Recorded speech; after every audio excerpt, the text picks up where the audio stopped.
Attending to be asleep saved my life. I'm currently 19 years old, but this happened when I was 10, and it feels like it was just yesterday. It all started on a cold winter Saturday in the year 2013. In my family, we were always accustomed to going to bed early compared to other people. I felt embarrassed about it, so I lied to my friends about what time I went to sleep. For a few months, after my parents put me to bed, would stay awake for another hour or two, chatting with friends on WhatsApp or playing some popular games. Sometimes, my parents would get up to use the bathroom or go to the kitchen for a glass of water, and I needed to quickly turn off my phone and pretend to be asleep. On that night, I was playing a mobile app that I had been addicted to for a while, called Kenneth. I don't know if you're familiar with it. I had been playing for several hours when I heard footsteps coming up the stairs. Strange, I thought. I don't remember hearing my parents going down to the kitchen. Since I was so engrossed in the game, I realized my father had gone downstairs to get some water. You know that feeling when you can recognize family members by their footsteps? Well, the steps were somewhat heavy, even though they were trying to be quiet, as my father often did. So, I quickly assumed it was my father, turned off the phone, and hid it under the blanket, pretending to be asleep. Just 1 or 2 seconds later, I saw the steps approach, taking advantage of the darkness. I opened my eyes and saw the silhouette of my father approaching the room, as he usually did.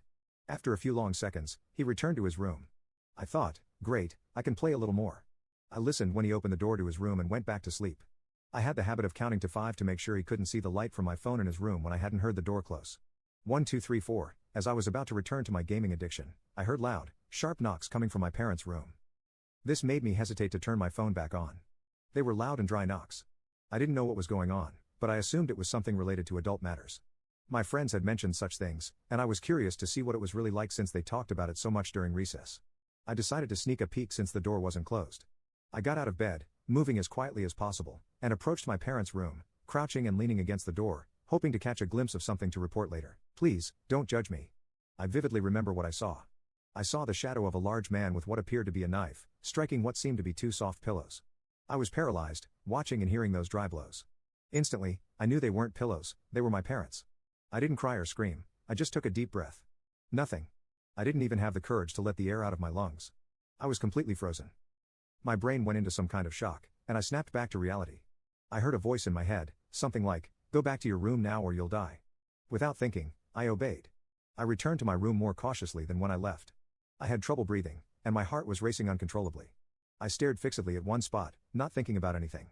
Again, I was frozen. My brain went through another shock when I heard the blows stop. I shivered at that moment, thinking that pretending to be asleep was the best option.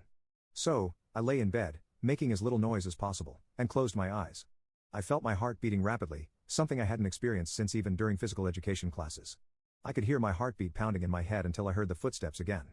At that moment, I felt my ears sharpened to try and determine the stranger's exact position. I realized he was coming toward my room. Even though I was facing away from the door, I didn't open my eyes, but I sensed that he was there, standing in the doorway, looking at me. I wanted to cry and scream, but I couldn't. My most primitive instincts were in control of my body at that moment. After long seconds of agony, I heard the steps going down the stairs. I didn't move, I didn't open my eyes, as I said before, I couldn't. I heard footsteps downstairs, and in less than a minute, I heard them coming back up the stairs, but this time, they were slower. I couldn't understand why I thought they were coming from the living room, based on the footsteps I heard. Then I quickly realized that he was inside my room, not at the door. I heard the footsteps behind me. I knew he was just a few steps away. I felt his presence in his breath, which was a bit fast but calm. I noticed that he left the room and went to my parents' room. Then he turned, and this time, I felt his breath stronger, as if he was hissing.